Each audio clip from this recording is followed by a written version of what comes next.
Hi friends అందరికీ శ్రీ పోతులూరి వీరబ్రహ్మేంద్ర స్వామి చెప్పినవి జరిగినవి చల్ల కంటే కళ్ళునే గొప్పదిగా భావిస్తారు జనులు. వావి వరసలు మరిచిపోతారు. వర్ణ వ్యవస్థ నాశనమవుతుంది. భర్తలను భార్యలు ఏలుతారు. రాజరికాలు నశిస్తాయి. ప్రజలే ప్రభువులవుతారు. తిరుపతి పెద్ద పట్నం అవుతుంది. ఉత్తర దేశాన మహాత్ముడు జన్మించి సత్య అహింసలను బోధిస్తాడు. చీమకుర్తి బెజవాడ మహాపట్టణాలవుతాయి. ఉత్తములైన వారు అల్పులకు దాస్యతనము చేస్తారు. కాముకత్వము పెరుగుతుంది. భారతదేశాన్ని విదేశీయులు పాలిస్తారు.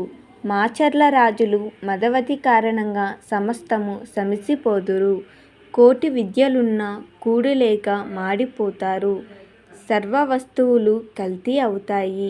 భర్తలను భార్యలు, భార్యలను భర్తలు ధనం కోసం వేపుకు తింటారు.